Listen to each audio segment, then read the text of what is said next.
કેટલી લીડ કાઢવાના જસદણ વાળા? કેટલી લીડ કાઢવાના જસદણ વાળા? હાલો હવે આટલો વિડીયો કાપીને મારા કાકાને મોકલી દેજો. લોકસભા બેઠક આ વખતે ગુજરાતની રાજનીતિનું એપિસેન્ટર બની ગયું છે. જે રીતે પરસોત્તમ રૂપાલાનો વિરોધ હોય કે પછી ક્ષત્રિયોનો ઉગ્ર રોષ હોય, આ વખતે રાજકોટની બેઠક હાઇલાઇટમાં રહી છે.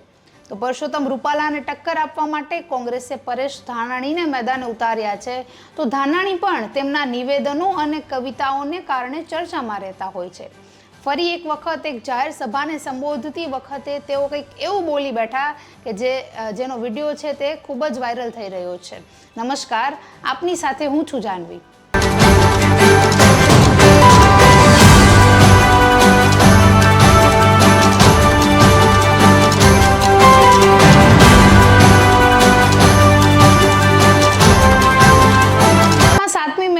મતદાન થવાનું છે અને રાજકોટ લોકસભા બેઠક ખાસ એટલા માટે છે કારણ કે અહીંયા જે રીતે ભાજપનો ઉગ્ર વિરોધ થઈ રહ્યો છે તેને લઈને કોંગ્રેસ કેટલી ફાવે તે જોવાનું છે.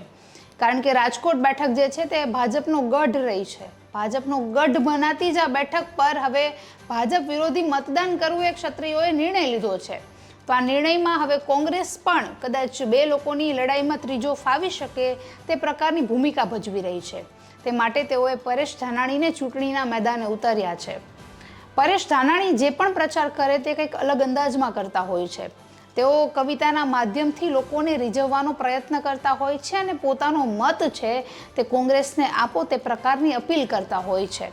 તો જસદણમાં તેઓ એક જાહેર સભાને સંબોધી રહ્યા હતા અને એ દરમિયાન તેઓ લોકોને પૂછે છે કે આ વખતે કેટલી લીડ કાઢવાના જસદણવાળાઓ, અને જવાબમાં જનતા જે કહે છે તેના બાદ તે પ્રતિક્રિયા આપે છે કે આટલો વિડીયો કાઢીને મારા કાકાને મોકલી દેજો.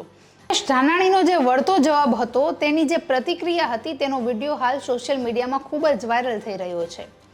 આ વખતની ચૂંટણી કંઈક અલગ પ્રકારની જ છે કારણ કે ગુજરાતની 26 લોકસભા બેઠક પર ઘણી બધી નવાજૂની થઈ. ઘણી બેઠકો એવી હતી કે જ્યાં ઉમેદવાર જાહેર કર્યા પછી તેમને બદલવામાં આવ્યા.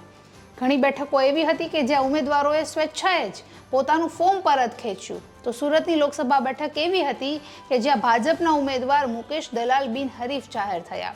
તો રાજકોટની બેઠકમાં આ બધા વચ્ચે એપિસેન્ટર બની રહી તેવું કહીએ તો કોઈ અતિશયોક્તિ નથી. કારણ કે રાજકોટની બેઠક પરથી જ બધા જ વાત અને વિવાદો શરૂ થયા કે જે ધીરે ધીરે ગુજરાતની તમામ લોકસભા બેઠકો પર પ્રસરતા ગયા. તો હાલ હવે રાજકોટની જનતા કોને વોટ આપે છે અને કોને સાંસદ સભ્ય બનાવે છે તે જોવું ખૂબ જ મહત્વનું રહેશે. નમસ્કાર.